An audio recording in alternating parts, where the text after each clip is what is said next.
നമസ്കാരം. നമ്മുടെ ഗിരീഷ് നെയ്യാർ പാറശാല മണ്ഡലത്തിൽ മത്സരിക്കുന്ന സ്ഥാനാർത്ഥിയാണ്.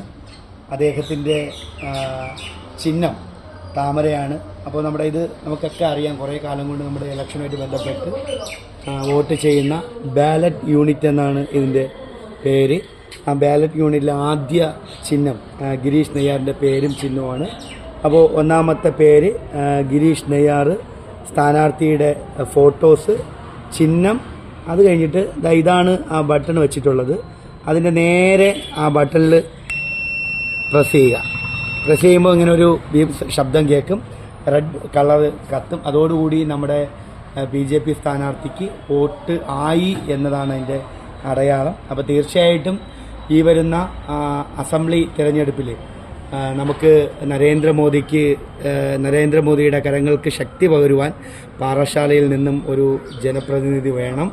അസംബ്ലി മണ്ഡലത്തിലെ വിജയത്തിലേക്ക് വേണ്ടി നമുക്ക് ഒത്തൊരുമിച്ച് പോരാടാം. ഇദ്ദേഹത്തിൻ്റെ വിജയത്തിലേക്ക് വേണ്ടിയിട്ട് നമുക്ക് ഒരുമിച്ച് നിൽക്കാം. അപ്പോൾ ഒരിക്കൽ കൂടെ പറയുന്നു, ഇതേപോലത്തെ പേര് നേരെ താമരയ്ക്ക് നേരെ ഇങ്ങനെ ഒരു ബീപ് ശബ്ദം കേൾക്കും. അതോടുകൂടി നമ്മുടെ വോട്ട് തെളിഞ്ഞു, വോട്ടായി എന്നതാണ് അർത്ഥം. എല്ലാവർക്കും